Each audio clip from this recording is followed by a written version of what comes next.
Ladies and gentlemen, boys and girls, David M. coming at you here with the last and final episode of the Bangers of the 1964 Topps Giants.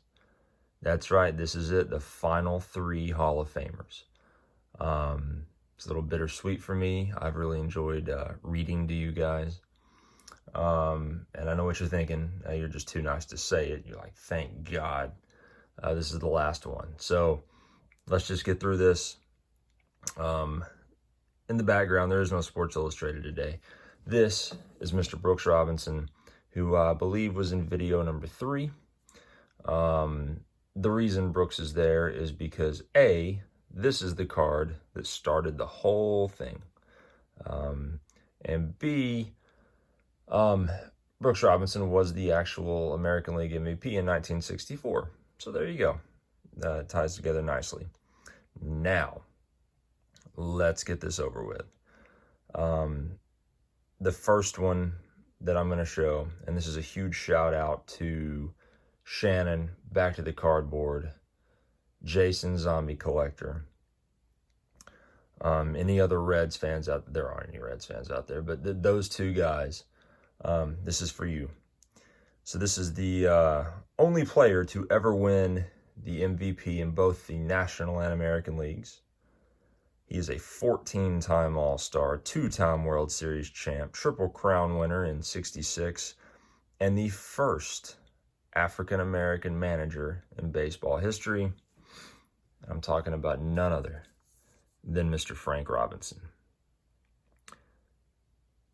This is a beautiful example, and this is in a 7. This is one of my favorite images. This is a fantastic card. Robinson named NL's MVP. Frank Robinson was named the National League's most valuable player for 1961.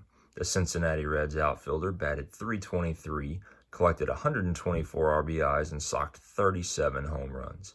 Frank's spirited play during the '61 season spurred the Reds on as they captured the pennant flag. One of a handful of active players with a lifetime batting average over .300, the first baseman outfielder joined Cincinnati in 1956. He crashed 38 home runs, led the NL with 122 runs scored, and was named Rookie of the Year. The slugger had his biggest season in 1962 when he batted .342, collected 136 RBIs, and socked 39 four-baggers.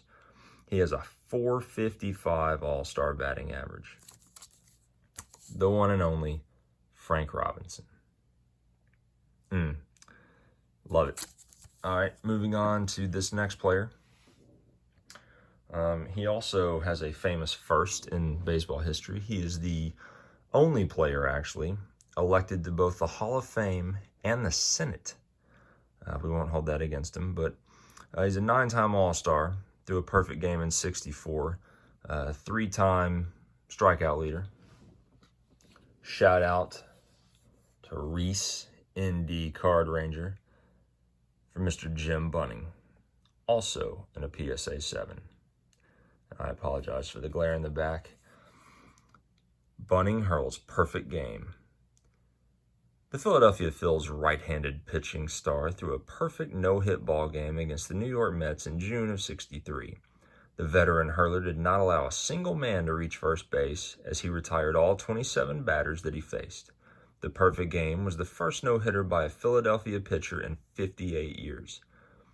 The 6-0 victory was Jim's second career no-hitter. In July of '58, Jim pitched a no-hitter against the Boston Red Sox.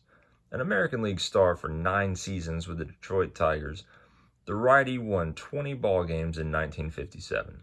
Jim was traded to the Philadelphia Phillies during the winter of '63 in a 4-man swap. Again, in the 7, Mr. Jim Bunning.